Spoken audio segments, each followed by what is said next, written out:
A Organização Mundial da Saúde recomenda o uso de máscaras para crianças a partir dos 12 anos de idade, nas mesmas condições que nós adultos. E é sobre isso que a gente vai falar agora com a Maria Maciel, aliás, com o repórter Neto Mota, que está comigo. Desculpe, meu querido Neto Mota, seja bem-vindo aqui ao nosso fenômeno. Fique alerta, grande Neto Mota. Ele vai falar agora os detalhes sobre esse assunto, porque até então algumas pessoas falam, as crianças não precisam usar máscara de jeito nenhum, né? Tem que usar sim, a partir dos 12 anos, usar como se fosse adultos. Nos atualize, Neto Mota. Boa tarde. Boa tarde mais uma vez, Wilson Júnior. Inclusive, quando essa notícia foi veiculada aí nacionalmente, acabou gerando uma polêmica em cima do fato. Como assim? Com quantos anos criança tem que usar máscara? Crianças com 5 anos, crianças com menos de 12 anos, como é que ficam esses casos? A gente veio, claro, procurar saber com a doutora Luciana Pacheco, que é médica infectologista aqui do HDT. Boa tarde, doutora. Tira aí essa curiosidade da gente. Qual a recomendação? Existe uma recomendação específica para o uso de máscaras por parte das crianças? Hoje tudo virou uma polêmica, né, no mundo. E eu não vejo necessidade para isso. Não existe uma faixa etária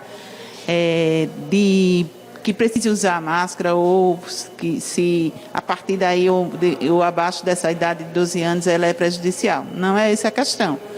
A principal questão é que é difícil, na cultura nossa ocidental, o uso da máscara. Adultos usam a máscara abaixo do nariz, no queixo, né? A gente tem cansado de ver essas situações.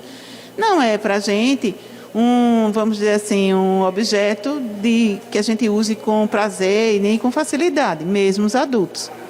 Então, quando a Organização Mundial de Saúde fala nos 12 anos, eu acredito que é nesse sentido, de que uma criança com 12 anos, ela tem uma atitude diferente de uma criança de 4, 5 anos, no sentido da compreensão da importância da máscara. Uma criança pequena, uma criança principalmente abaixo de 5 anos, é difícil que a gente consiga controlar essa criança para que ela fique com a máscara sem tirar do rosto, sem ficar tocando na máscara, que é uma forma de contaminação, né, do instrumento. Então, eu acredito que é mais nesse sentido, dessa dificuldade que a gente tem de fazer com que as crianças usem a máscara, e aí, às vezes, ela pode funcionar mais como uma forma de contaminação do que de proteção. O objetivo da máscara é que a gente não elimine, né, as secreções respiratórias no ambiente, mas se com a nossa mão contaminada nós ficarmos o tempo todo tocando na máscara, a gente pode se contaminar. Então, é essa preocupação da Organização Mundial de Saúde, considerando essa dificuldade que a gente tem, como não é uma questão cultural. Se a gente se reportar, por exemplo, ao Japão, a gente sabe que os países orientais eles já têm essa cultura desde nascer. Tem lojas de máscara com desenhos, então faz parte da cultura deles. E aí a criança já se adapta desde pequenininha a usar a máscara quando necessário. Não é o nosso caso.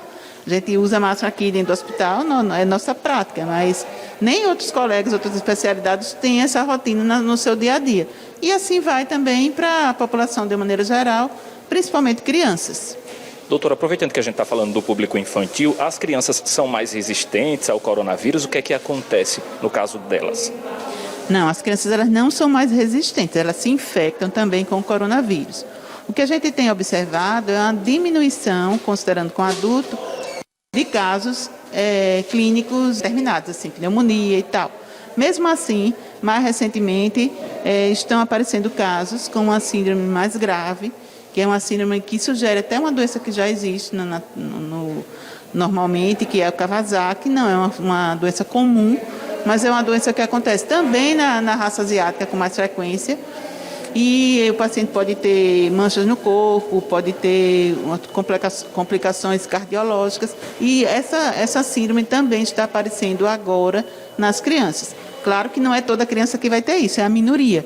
Mas já existem casos assim. Então, elas se contaminam, elas transmitem, mas elas têm menos sintomas do que os adultos. E quais os riscos para gestantes que são infectadas pela Covid-19?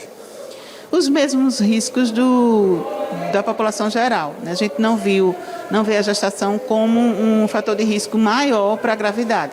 É claro que é uma doença que tem alteração inflamatória, então isso pode, na gestante, ter uma repercussão maior, mas a gente não viu ao longo desse tempo que a gestação em si seja um fator de risco para que a pessoa adquira a doença, por exemplo. Doutora, muito obrigado pelas informações. Wilson Júnior, como a gente pôde observar, ficou claro uma questão de educação, né? A gente tem que ensinar as crianças a falar da importância da prevenção dos cuidados com a saúde, não só sobre o uso de máscaras, mas todos aí que podem prevenir a infecção pelo novo coronavírus. Eu volto com você.